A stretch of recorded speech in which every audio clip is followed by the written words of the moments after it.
The manatees are starving. That's the obvious thing. I mean, we lost over 1,000 manatees this year that are literally starving to death. An algae crisis threatening our treasure coast.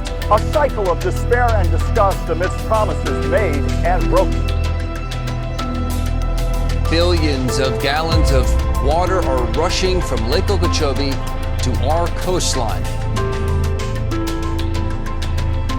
How much pollution is too much? How much danger is too much? How much before this will stop?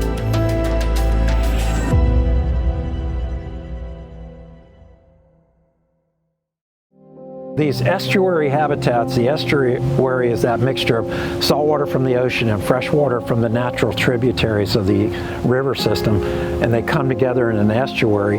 That balance has to be made in order to support seagrass, which is a vital habitat for manatees particularly. It's the nursery for all our game fish, our bait fish, our shrimp, our crabs, our entire marine ecosystem is dependent on it. Our manatees, the manatees eat seagrass.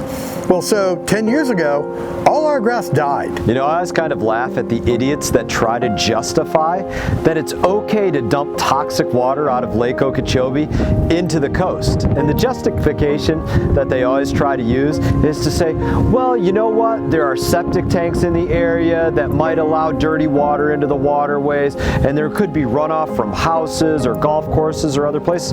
And all of those things are potentially true.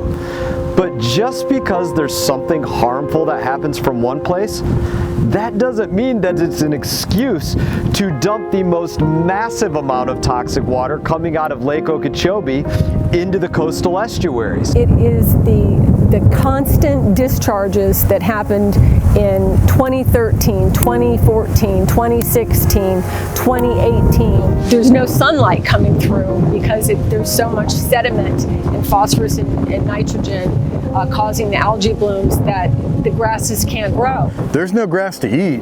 They're on the shorelines eating grass in people's yards. They're eating leaves out of the trees, whatever they can get. What is the goal in the end? It's zero discharges out of Lake Okeechobee, zero harmful discharges to the Caloosahatchee because we know they need a little water, and Florida's Everglades getting all the water that they need while everybody else gets the water that they need.